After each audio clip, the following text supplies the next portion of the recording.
Muito tempo e dinheiro são gastos na tentativa de superar o mercado de ações. Acadêmicos fazem suas pesquisas, profissionais do mercado trabalham 12, 14 horas por dia, analistas de fundo buscam as melhores ações e tudo isso para tentar ter um desempenho melhor do que o índice e ainda assim mais do que 80% dos fundos não superam o índice de ações em longo prazo.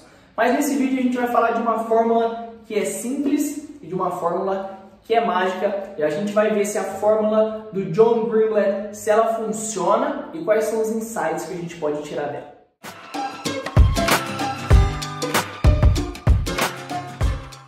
Fala pessoal, meu nome é Renan Zanella, sou especialista em investimentos e esse é mais um vídeo especial para você que quer se tornar um investidor melhor. Então eu já faço o pedido de sempre de se inscrever no canal, deixar o seu joinha.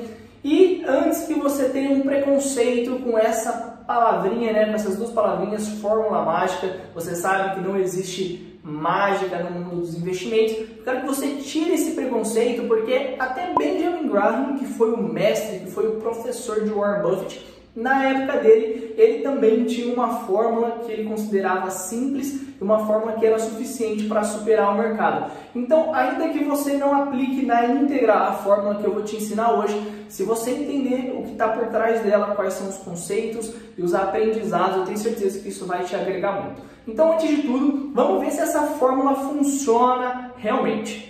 E essa fórmula mágica foi oficialmente testada no mercado americano. Todo o livro, na verdade, é baseado no mercado de ações dos Estados Unidos. E o primeiro teste compreendeu um período de 16 anos, que foi desde 1988 até 2004. O autor selecionou as 3.500 maiores empresas e o retorno de alguém que tivesse utilizado a fórmula mágica seria de 30% contra 12% da média do mercado e 12% do índice S&P 500. E antes que você pergunte por que existe essa distinção entre a média do mercado e o S&P, é porque o S&P, como a maioria dos índices, é um índice de ponderação por capitalização.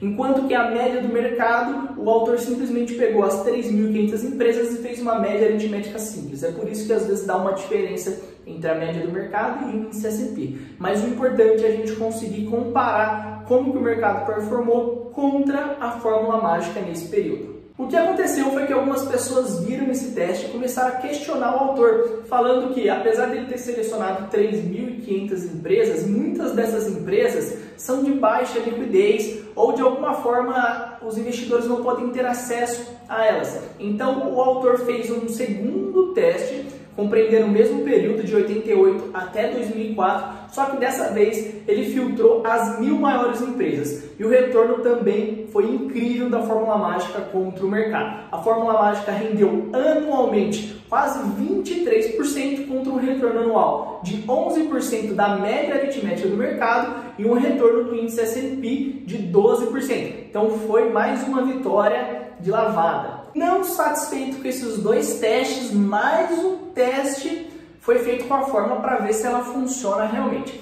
Nesse terceiro teste, o tempo foi de 1988 até 2009, um tempo maior, e a fórmula mágica ela teve um retorno anualizado de quase 20% contra 24% da média do mercado e menos de 15% do S&P. Então, apesar de nesse terceiro teste ela ter ficado abaixo da média do mercado, ela superou também com muita facilidade o índice do mercado. E se você ainda está em dúvida, saiba que estudos comprovaram que se você tivesse seguido a fórmula mágica por mais de 3 anos, pelo menos 95% do tempo que você seguiu a fórmula, você estaria superando o índice de mercado.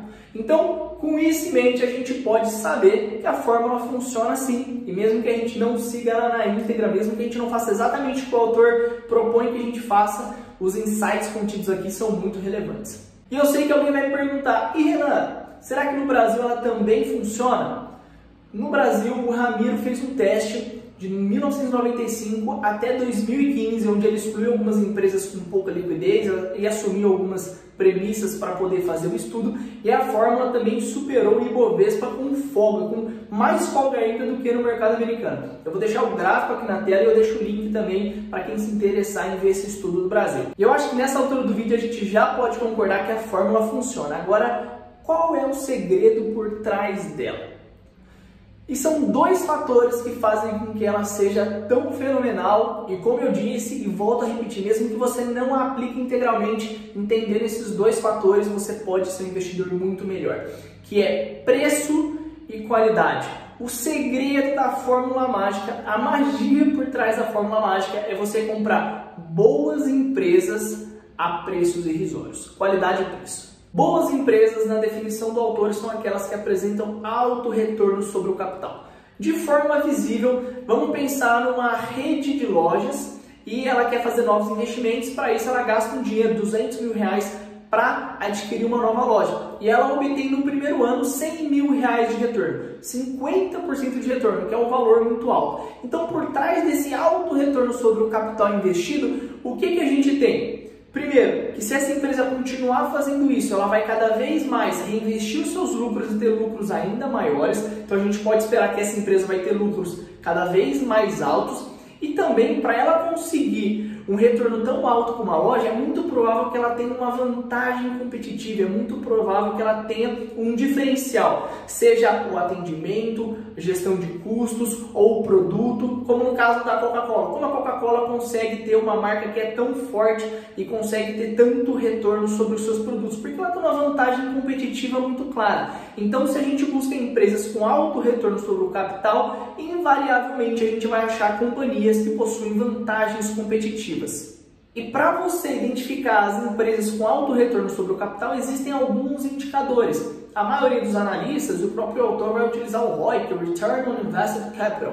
Mas, de uma maneira mais simples, o autor deixa claro que você pode utilizar o ROA, que é o Return on Assets, ou o lucro dividido pelos ativos. Então, quando você for filtrar as empresas que você está estudando para fazer investimento ou não, você utiliza o ROA para medir a qualidade daquela empresa. E se o primeiro fator é a qualidade, o segundo é o preço. E para você identificar empresas que estão sendo negociadas a um preço muito barato, a um preço irrisório, como o autor diz, você pode utilizar o índice PL, que mede o preço sobre o lucro. Quanto menor esse índice, mais barata aquela empresa está.